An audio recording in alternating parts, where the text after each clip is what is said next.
ठीक है इमदाद, वॾी महिरबानी और तफ़सील नाज़रीन ख़बर असां शेयर कंदासीं। गंबट खां गंबट भरिसां SHO महबूब कलोड़ो पारां क़त्ल केस दाख़िल करण लाइ पैसा वठण जो नोटिस वरितो वियो आहे।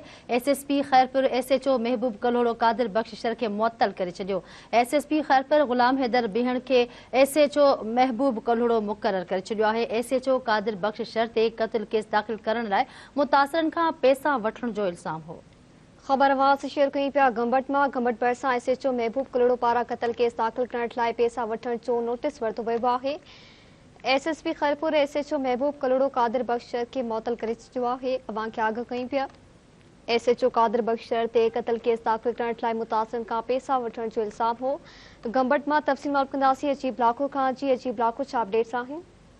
जी मां तव्हांखे ॿुधाईंदो हलां त 10 ॾींहं अॻु कच्चे जे थाणे महबूब कलोड़ो जे हद में ॻोठाणो राहिब अली नारे जो क़त्ल थियो हुयो, जंहिंजो क़त्ल केस दाख़िल करण लाइ वारसनि हातिम अली नारे जो ऐं उन्हनि ॿियनि खां SHO महबूब कलोड़ो कादिर बख़्श शहर जेको आहे 10,000 रुपया वठी क़त्ल जो केस दाख़िल कयो हो, जेको धरती TV ते ख़बर नशर थियण खां पोइ खैरपुर जे SSP मीर रूहल खोसो सख़्त नोटिस वठंदे DIB जे थोरो फरियादी हातिम अली नारे जो घुराए इंक्वायरी कई, जंहिंमें SHO कादिर बख़्श गिल्टी साबित थियो।